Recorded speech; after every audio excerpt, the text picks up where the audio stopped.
에베소서 1장 15절부터 19절까지 제가 봉독하겠습니다. 이를 인하여 주 예수 안에서 너희 믿음과 모든 성도를 향한 사랑을 나도 듣고 너희를 인하여 감사하기를 마지 아니하고 내가 기도할 때에 너희를 말하노라.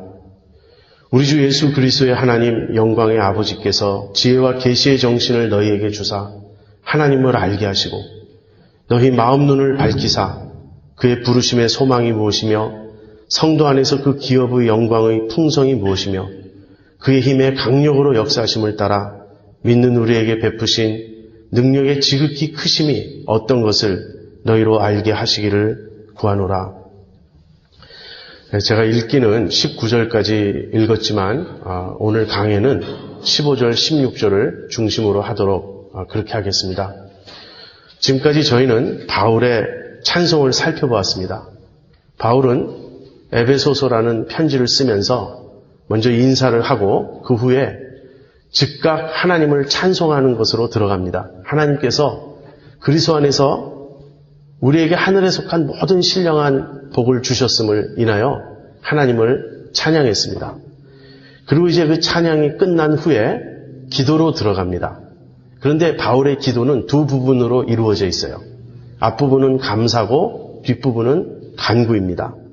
감사의 내용은 에베소 성도들의 삶에서 그 신령한 복의 모습이 구체적으로 드러났다는 것이에요. 그들의 믿음, 그들의 사랑. 그것을 볼 때 바울은 감사하지 않을 수 없었습니다. 그리고 간구의 내용은 그들이 신령한 복을 더욱 깊이, 더욱 밝히 깨닫게 해달라고 구하는 것입니다. 오늘은 이 기도의 두 부분 중에 감사 부분을 좀 집중적으로 살펴보려고 합니다. 우리는 그리스도 안에서 하늘에 속한 모든 신령한 복을 받았습니다. 그런데 신령한 복은 눈에 보이지 않아요. 영적인 복이기 때문에 그 복 자체는 바울이 또는 성경이 주님이 그렇다고 말씀하시니까 우리가 받은 것으로 알지 눈에 보이게 어떻게 우리에게 표적으로 주어지는 것이 아닙니다. 그래서 많은 사람들은 신령한 복, 구원의 복, 성령의 인치심 이런 이야기를 들을 때 다 좋은 이야기인데 누가 그 실상을 알겠는가 그렇게 회의합니다. 그래서 교회는 믿음으로 고백하는 곳이니까 그저 그렇다고 아멘하고 말하지만 실제 신령한 복을 받았는지 하늘에 속한 무엇이 있는지 그런 거에 대해서 회의적일 수가 있습니다. 신령한 복은 그 자체는 눈에 보이지 않지만 그 증거는 눈에 보입니다. 그 증거가 무엇인가요? 우리들의 변화된 삶입니다. 우리가 신령한 복을 받았는지 어떻게 아는가? 물론 첫째는 말씀을 통해서 알아요. 내가 예수님을 믿었습니다. 그리고 그리스도 안에 속했습니다. 그러면 그리스도 안에 있는 모든 자에게는 하나님이 이러이러한 복을 주셨다고 성경은 선언합니다. 이 하나님의 말씀을 붙잡고 아는 것이에요. 믿음으로. 그렇지만 하나님의 말씀에 그렇다고 하니까만이 아니고 우리의 삶의 체험을 통해서도 알 수 있다는 거예요. 내가 받은 신령한 복이 단순한 허구나 이론이 아니라 내 속에서 실제로 역사하는 능력임을, 이 구원이 능력임을 우리는 삶에서 체험할 수 있습니다. 지금 에베소 성도들의 삶에 그 모습이 드러났어요. 그것은 믿음과 사랑이었습니다. 구체적으로 한번 살펴보죠. 본문은 이렇게 시작합니다. 이를 인하여 주 예수 안에서 너희 믿음과 모든 성도를 향한 사랑을 나도 듣고 이를 인하여는 그 앞부분을 가리키는 그런 문구예요. 이러한 이유로 근데 이러한 이유로라고 말할 때는 그 앞에 전체를 받을 수도 있습니다.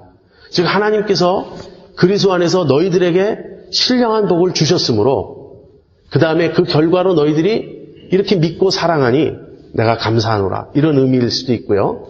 또는 이를 인하여를 바로 그 직전에 나오는 그 본문에 연결해서 생각해 볼 수도 있습니다.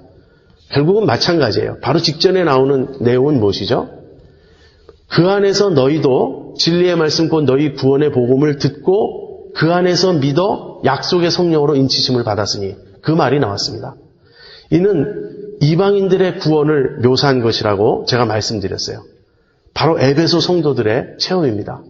에베소 성도들이요, 여러분들은 예수님 안에서 복음을 듣고 믿고 약속의 성령으로 인치심을 받았습니다.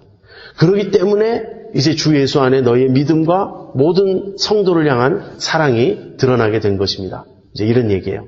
어느 쪽으로 가거나 요점은 이것입니다. 신령한 복음을 받은 사람, 복음을 듣고 믿은 사람은 반드시 변화된 삶이 나타난다는 거예요.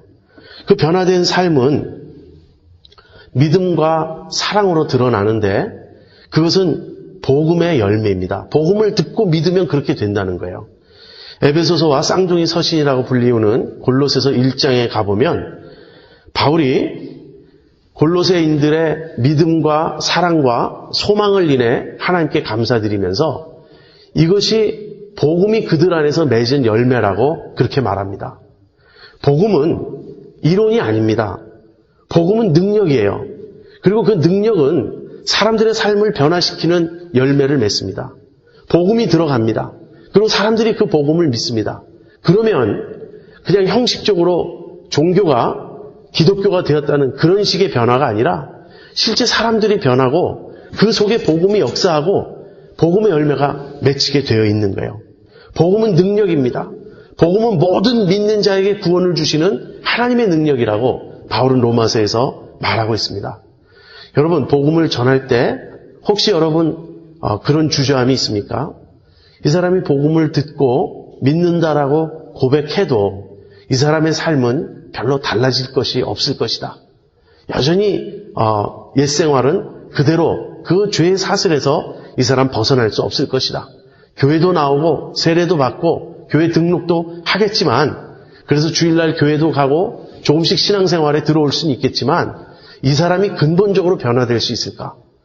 혹시 복음을 전하면서 그런 회의에 빠져본 적이 있습니까?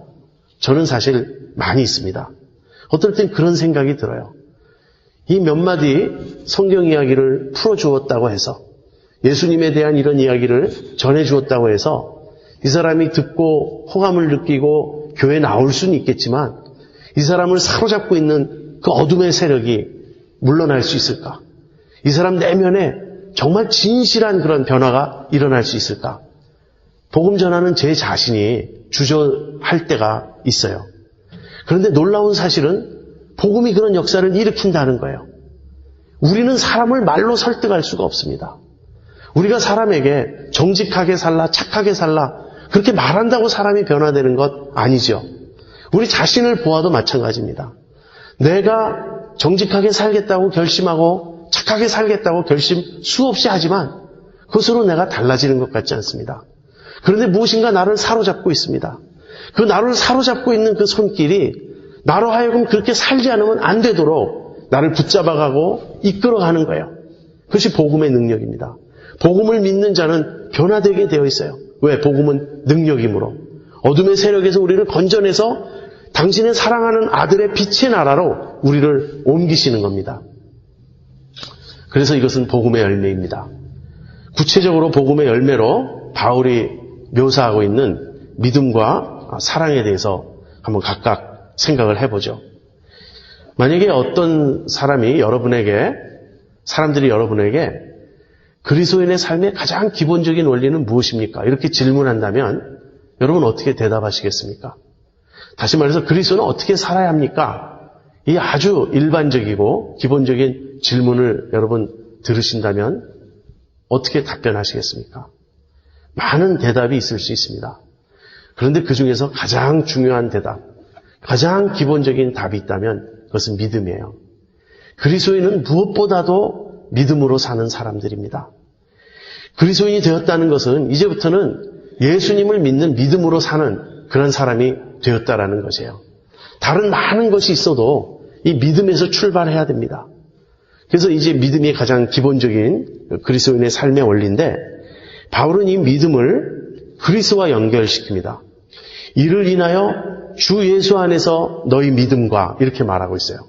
주 예수 안에 너희의 믿음. 이 말은요, 1차적으로 우리의 믿음의 대상은 주님이라는 거예요. 우리는 주님을 믿는 것입니다. 그런데 아주 뛰어난 주석가인 피터 오브라이언이라고 하는 신약학자는 여기서의 주 예수라는 말을 믿음의 대상보다는 우리가 그 안에서 살고 활동하는 믿음의 영역으로 설명을 합니다. 저는 이 둘을 구분할 필요가 없다고 생각해요.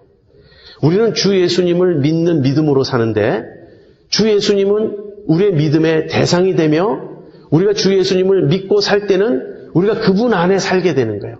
그래서 예수님은 우리의 믿음의 대상이며 우리가 그 안에서 살아가고 있는 삶의 영역입니다. 다시 말하면 예수 믿는 사람은 이제부터 그 예수님과의 관계 속에서 살아가게 되었다는 거예요. 예수를 믿으면 어떻게 됩니까? 이제부터는 그 예수님과의 인격적인 관계 속에서 우리가 이제 살아가게 되는 것입니다. 여러분, 우리가 예수님을 믿는다라고 말할 때는 예수님이 지금 살아계시다라고 말하는 거예요. 예수님은 살아계십니다. 조금 더 뒤에 에베소서 뒤에 있는 본문으로 가보면 바울이 이제 그 사실을 매우 강하게 논증합니다. 주님은 지금 살아계시다고. 우리는 살아계신 주님을 믿는 믿음으로 사는 자들입니다.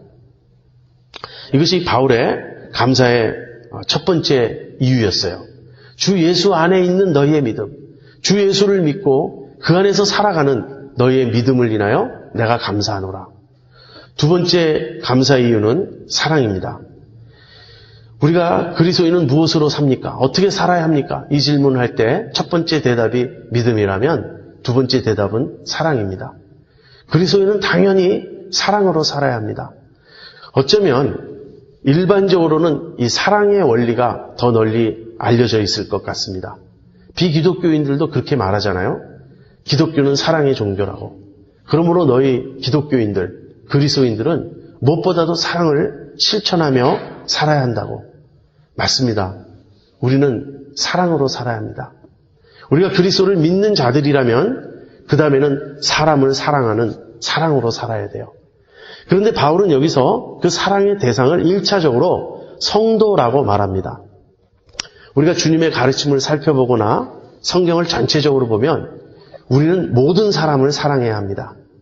믿는 자들뿐 아니라 믿거나 믿지 않거나 관계없이 우리의 이웃을 우리는 사랑해야 하고요. 한 걸음 더 나아가 원수까지도 사랑해야 합니다. 그러므로 우리의 사랑의 대상은 모든 사람이에요. 그렇지만 그 사랑의 대상 사이에 순서가 있습니다.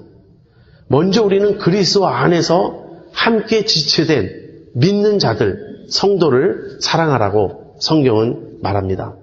바울도 갈라디아서 6장 10절에서 이렇게 말합니다.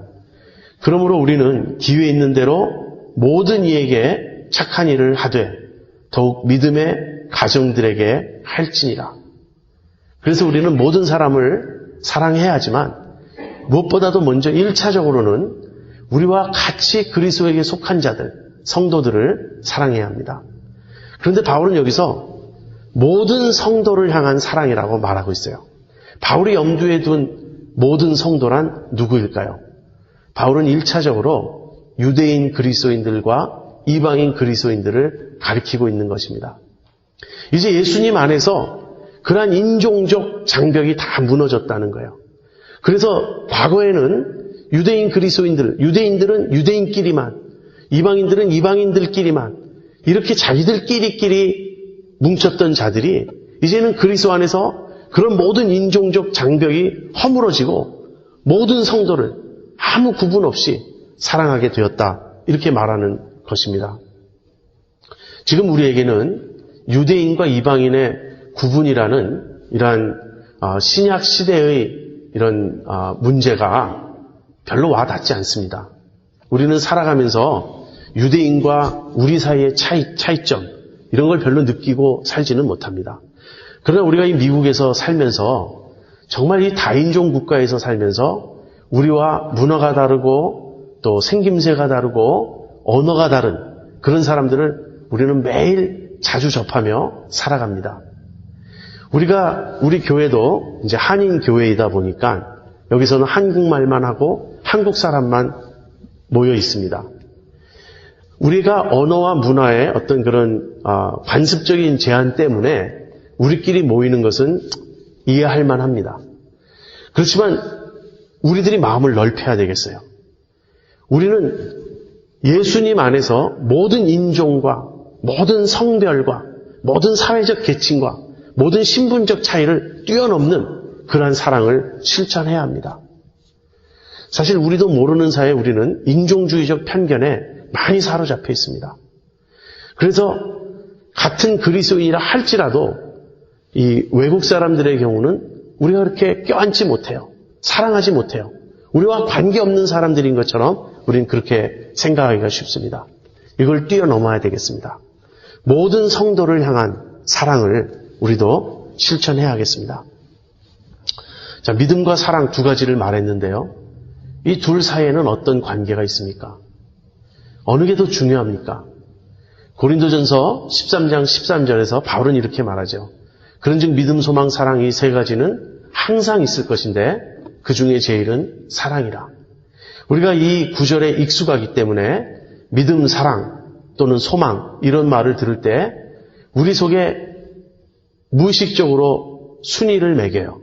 그리고 믿음보다는 또 소망보다는 사랑이 더 중요하지 우리는 그렇게 생각합니다. 그런데 그것은 어떻게 보느냐에 따라 관점에 따라 달라집니다. 고린도 교회에서는 사랑이 제일 문제였어요. 고린도 교인들은 뜨거운 믿음도 있었고 지식도 있었고 구변도 있었고 은사도 있었습니다. 그들은 서로 사랑하지 못했어요. 그래서 서로 질시하고 반목하며 분열하고 있었습니다. 파당을 짓고 있었습니다. 그래서 바울은 고린도 교회에 쓴 편지에서 무엇보다도 사랑이 중요하다고 역설했던 것입니다. 이것은 어떤 관점에서 보느냐에 따라 달라질 수 있어요. 여러분, 믿음은 뿌리와 같습니다. 그리고 사랑은 열매에 해당된다고 볼 수 있습니다. 뿌리가 더 중요합니까? 아니면 열매가 더 중요합니까? 어떤 사람들은 뿌리가 더 중요하다고 말해요. 뿌리가 모든 것의 출발이며 기원이며 기본입니다. 뿌리가 없으면 나무 자체가 존속할 수 없잖아요. 열매는 고사하고 나무 자체가 뿌리가 없다면 있을 수 없는 거예요. 그러므로 모든 것의 그 기반이 뿌리이므로 뿌리가 가장 중요하다. 누구는 이렇게 말할 수 있습니다. 반면에 어떤 사람들은 도대체 나무의 존재 목적이 무엇인가?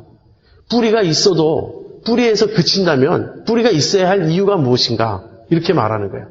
모든 것은 결국 열매를 위하여 있는 것이 아닌가? 열매가 목적이니까. 그러므로 열매가 가장 중요하다. 이렇게 말할 수 있는 것이죠. 그래서 보는 관점에 따라 뿌리가 더 중요하다고 말할 수도 있고 열매가 더 중요하다고 말할 수 있습니다. 사실 우리는 이 둘을 차별해서는 안 됩니다. 둘 다 있어야 되는 거예요. 믿음도 있어야 하고 사랑도 있어야 하는 것입니다. 믿음이 믿음에서만 그친다면 그것은 죽은 믿음입니다. 행함이 없는 믿음은 죽은 믿음이라고 야고보는 말하고 있고 바울도 이에 기꺼이 동의하고 있습니다. 내가 믿노라고 하는데 내가 예수님을 믿는다라고 말하는데 거기서 그치고 이 믿음이 사랑으로 드러나지 않는다면 그 믿음은 죽은 믿음이요 가짜 믿음인 것입니다. 반면에 믿음은 없이 사랑만 행하려고 할 때는 그 사랑은 불완전한 것이 될 수 있고 그 사랑을 실천할 수 있는 동력을 얻을 길이 없습니다. 우린 믿음이 아닌 다른 동기에서도 사랑할 수 있어요. 그러나 우리가 그렇게 사랑하려고 할 때는 온전한 사랑을 이룰 수 없습니다. 그리고 그 사랑을 실천할 힘을 우리가 얻지 못합니다. 그러므로 우리의 사랑은 믿음이 근거가 돼서 믿음에서 힘을 얻어서 믿음이 지시하고 가리키는 그 방향을 조차 이루어져야 할 것입니다. 제가 오래전에 청년회에서 많이 불렀던 복음성가에 이런 복음성가가 있어요. 예수님 때문에 형제를 사랑합니다. 예수님 때문에 자매를 사랑합니다. 근데 우리는 그때 이런 농담을 짓궂게 했습니다. 예수님 때문에 형제를 사랑합니다. 이렇게 말하고 나서 예수님만 아니었으면 정말 봐줄 수 없는데 그래도 예수님 때문에 너를 사랑한다. 우린 그렇게 서로 농담했습니다. 근데 사실 농담이긴 하지만 일리 있는 이야기예요. 우리가 예수님이 아니었다면 사랑할 수 없는, 사랑하고 싶지 않은, 사랑하기 너무 힘든 그러한 대상들을 만날 때가 많이 있습니다. 이런 이야기를 할 때는 즉각 남을 생각하기 쉬운데요. 남들도 나에 대해서 그렇게 느낀다는 거예요. 나 역시 그 사람이 나를 사랑하는 이유는 예수님 때문이에요.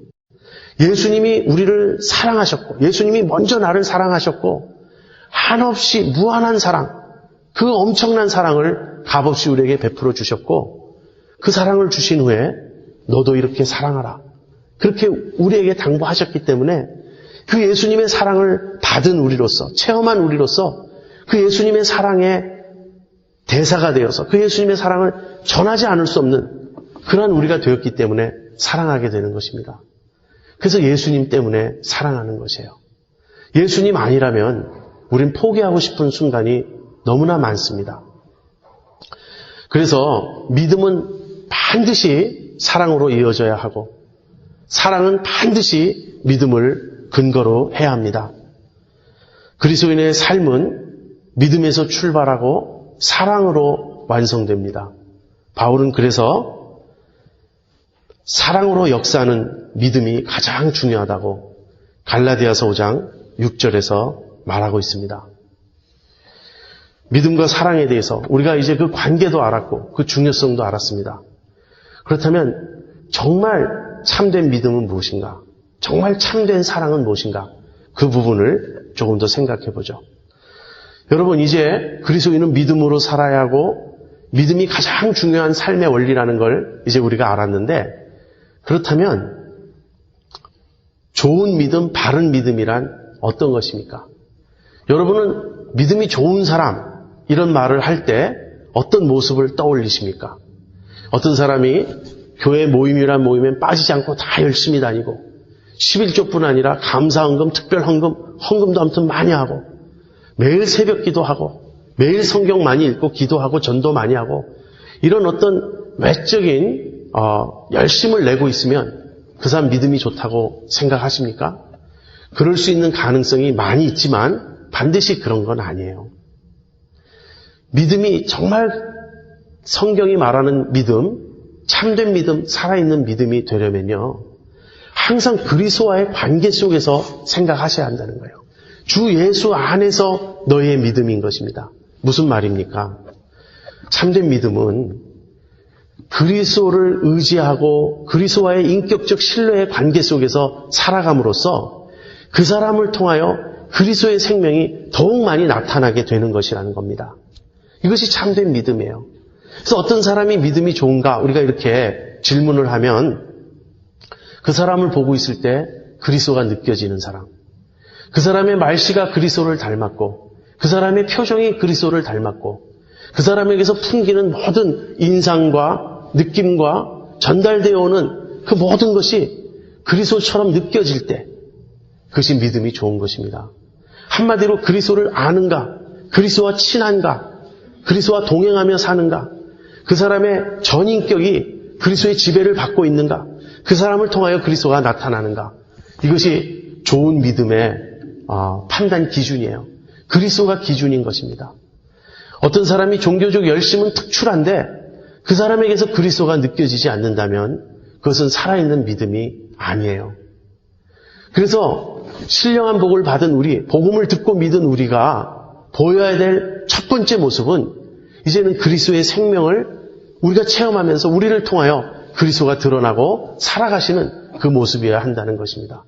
그것이 믿음이에요. 그렇다면 참된 사랑은 무엇입니까?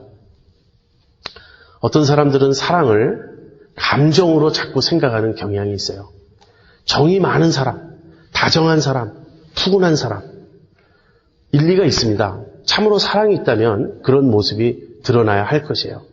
성경이 말하는 사랑은 감정이라기보단 의지에 더 가깝습니다. 성경적인 사랑은 상대방에게 선을 행하는 것이에요. 상대방의 유익을 구하고 상대방의 최선을 구하는 것, 이것이 성경적인 사랑입니다. 그래서 바울은 로마서 12장 13장에 이런 말을 합니다. 사랑엔 거짓이 없나니 악을 미워하고 선에 속하라고. 그래서 사랑을 우리가 실천하려고 할 때는 무엇보다도 선에 속해야 합니다. 그러면서 사랑은 이웃에게 악을 행치 않는다고 그렇게 말합니다. 사랑이란 무엇인가? 우리가 이렇게 질문한다면 사랑은 상대방의 선을 추구하는 거예요. 상대방이 진심으로 잘 되기를 원하고 상대방이 정말 주님의 뜻에 합당한 그러한 존재가 되기를 바라면서 그의 유익을 구하고 선을 베푸는 것, 이것이 성경적 의미에서의 사랑입니다. 얼마나 많은 부모들이 자식을 사랑한다고 하지만 잘못 사랑하기 때문에 자식을 망치는 경우가 많습니까?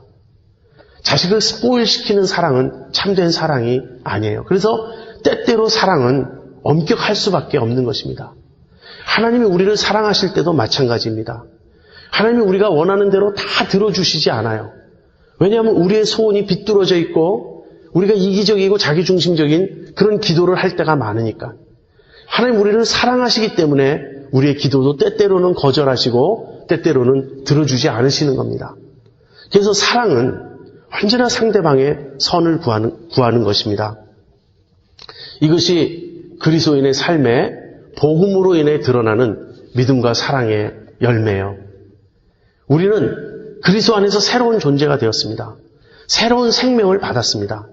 이 생명은 그리스도에 향하여 살아있게 만드는, 이제는 그리스도와 우리의 관계가 없는 것도 아니고 닫힌 것도 아니고 관계가 열려있고 하나가 되어 있고 이 생명의 흐름이 이어지고 있는 믿음의 관계가 되었어요. 그리스도 안에서 복음을 듣고 믿음으로써 살아난 우리, 성령을 모신 우리는 이렇게 그리스도를 믿는 믿음으로 살게 되었습니다. 그리고 그리스도로부터 받는 그 모든 은혜를 이제는 다른 사람들에게 전달하는 사랑의 삶을 살게 된 것입니다. 그렇다면 세 번째, 소망은 어디 갔는가? 에베소서의 이 감사의 부분에서는 소망이 나오지 않죠. 그러나 조금 뒤로 내려가 보면 간구의 내용 속에 바울이 소망을 언급합니다. 바울은 이제 에베소 성도들을 위해서 기도하면서 간구하면서 하나님께서 그들의 마음 눈을 밝히사 그들이 부르심의 소망이 무엇인지를 깨닫게 해달라고 그렇게 간구합니다. 그래서 소망이 함께 나오고 있는 거예요. 믿음과 사랑이면 충분하지 않은가? 예수님을 믿는 믿음으로 살고 다른 사람을 사랑하는, 성도를 사랑하는 사랑으로 살면 그것으로 족하지 않은가? 족하지 않습니다. 왜 그렇습니까?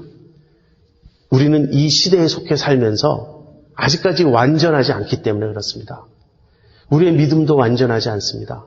우리의 사랑도 완전하지 않습니다. 우리는 주님을 믿노라고 하지만 사실은 주님의 한량없는 은혜가 우리를 붙들어 주시기 때문에 믿음 안에 있는 것이지 얼마나 많이 우리는 주님을 배반합니까? 얼마나 많이 주님을 실망시켜 드립니까? 우리는 사랑한다고 말하지만 사실 사랑의 충동, 사랑해야 되겠다는 생각은 있을지 몰라도 실제 얼마나 많이 우리는 사랑보다는 갈등과 미움과 그런 것을 경험하게 됩니까? 그래서 우리는 믿음으로 살고자 하고 사랑으로 살고자 하지만 너무나 불완전한 존재들이에요. 그래서 우리의 몸은 이 세상에서 살지만 우리의 눈은 하늘을 향하고 있는 것입니다. 미래를 향하고 있는 것입니다. 주님이 다시 오시는 그날을 바라보고 있는 것입니다. 그것이 우리의 소망이에요. 그래서 우리는 우리 자신이 불완전해도 또 우리가 살아가는 이 세상이 악해도 그것으로 인해서 실망하지 않고 낙심하지 않고 소망을 붙들고 인내하며 사는 것입니다. 언젠가 주님 다시 오실 것입니다. 주님이 다시 오시면 우리의 소망이 완전히 이루어질 것이에요. 그때는 우리의 믿음도 우리의 사랑도 온전해질 것입니다. 그래서 비로소 주님이 우리에게 신령한 복을 주신 그 목적인 하나님 앞에서 거룩하고 흠이 없는 자녀가 될 것입니다. 그것이 우리의 소망입니다. 이 소망을 품고 믿음과 사랑으로 살아가는 여러분과 제가 되기를 바랍니다.